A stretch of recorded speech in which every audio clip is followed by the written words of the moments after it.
Bonjour mes petits padawans de la cuisine, on se retrouve aujourd'hui pour une nouvelle recette en vidéo et on va réaliser un clafoutis tomate cerise basilic. Vous allez voir, c'est super facile à réaliser.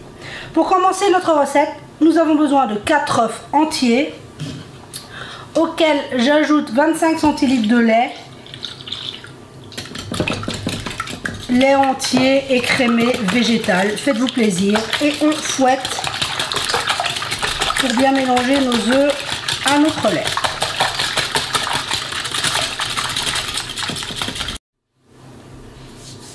Ensuite, un peu de sel et un peu de poivre pour assaisonner notre pâte et 100 g de maïzena.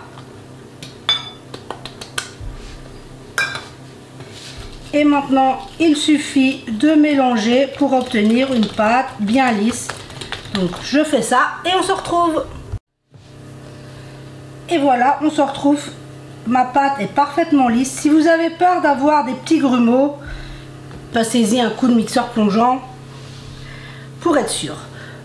Donc, on va maintenant ajouter 50 g de fromage râpé.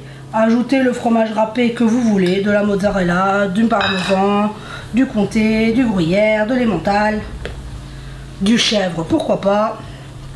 On veut un côté fromager.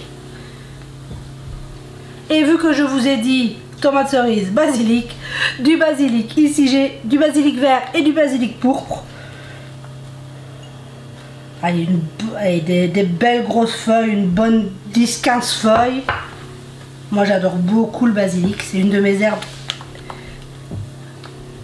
Après la ciboulette, le basilic, c'est une de mes herbes préférées.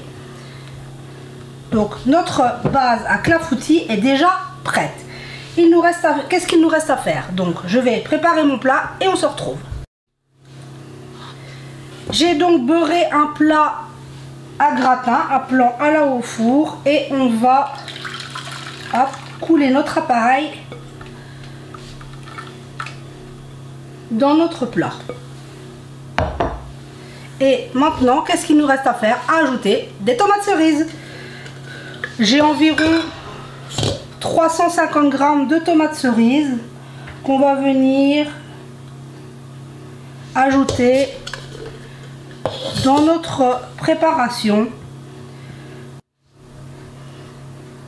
Et voilà, j'ai ajouté toutes mes tomates cerises. Je trouve que ça fait très joli quand il y a différentes couleurs de tomates.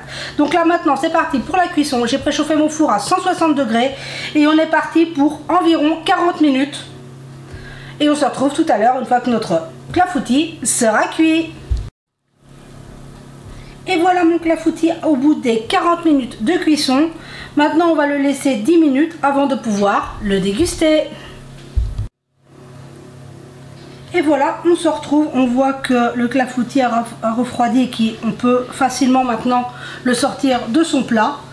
Ça se mange aussi bien tiède que froid, accompagné d'une salade ou d'une petite viande, comme on souhaite. C'est vraiment un clafoutis salé hyper facile à réaliser. Donc j'espère que cette recette vous aura plu. Prenez soin de vous et de ce que vous aimez. Et on se dit à très vite pour la prochaine vidéo.